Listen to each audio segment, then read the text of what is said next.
Հուլիսի 28-ին Հայաստանի Հանրապետության Լոռու մարզի առաջին ատյանի ընդհանուր իրավասության դատարանի Վանաձոր նստավայրում քննվում էր Արտիկ և Ահարոն Աղաջանյանների գործը ընդդեմ MTS Հայաստան փակ-բաժնետիրական ընկերության։ Ըստ հայցվոր Արտիկ և Ահարոն Աղաջանյանների Եղեգնյուտ գյուղում 125/004 կադաստրային համարի տակ գրանցված հողամասում տեղակայված MTS Հայաստան փակ-բաժնետիրական ընկերությանը պատկանող կայանը արդեն մի քանի տարի է գտնվում է իրենց սեփականության տարածքում։ Վերը նշված հողամասում MTS Հայաստան փակ-բաժնետիրական ընկերությանը պատկանող կայանը տեղակայված լինելու հանգամանքը պարզելու նպատակով դատարանի կողմից նշանակվել է հողաշինարարատեխնիկական փորձաքննություն, որի արդյունքում պարզ է դարձել, որ հողատարածքի սեփականությունը վիճարկելի է, կան անճշտություններ։ Ըստ էության, այսինքն ինքը օգտագործում է այն հողամասը, որը տրամադրվել է որպես սեփականություն, սակայն քարտեզների ուսումնասիրությունից, ծածկագրերի ուսումնասիրությունից կա որոշակի անճշտություններ, այս նմանատիպ գործ էլի քննվել է Լոռու մարզի տնօրինության դատարանում, եւ ասել ընկերության կողմից պատրաստակամություն է հայտնվել, որ իրենք էլ անձամբ ուսումնասիրեն այլ գործով կնքել են հաշտության համաձայնություն, իսկ սույն գործով նույնիսկ նշանակվել է հողաշինարարատեխնիկական փորձաքննություն, բայց այդ անճշտությունը չի վերացվել։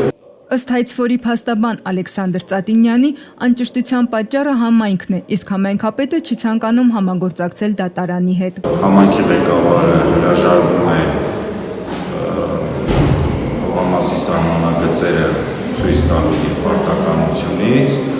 քանի որ այդ վարձավճարը ստանում է համայնքը, շահագրգռվածությունը, մենք առանձին հայց ենք ներկայացրել, որ պարտավորեցնում ենք համայնքի ղեկավարին, որպեսզի ինքը ցույց տա հողամասի տեղադիրքը եւ սահմանագծերը որոշվի, եւ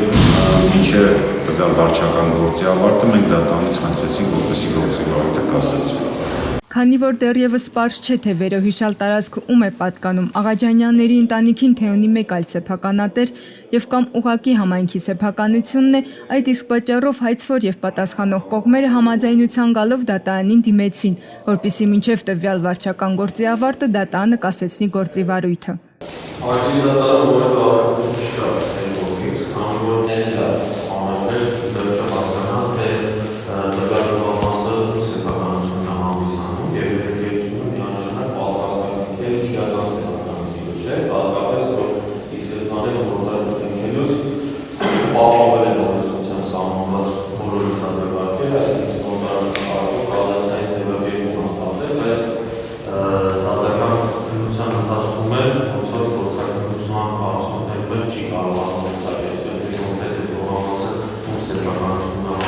Դատարանը հուլիսի 28-ին նիստում բավարարեց երկու կողմերի համատեղ դիմումը։ Լոռու մարզի առաջին ատյանի ընդհանուր իրավասության դատարանը նախագահությամբ դատավոր Արամ Մկրտչյանի որոշում կայացրեց, մինչև տվյալ վարչական գործի ավարտը կասեցնել վերոհիշյալ գործի վարույթը։ Մեդիակում քաղաքացիական հասարակության զարգացման հասարակական կազմակերպություն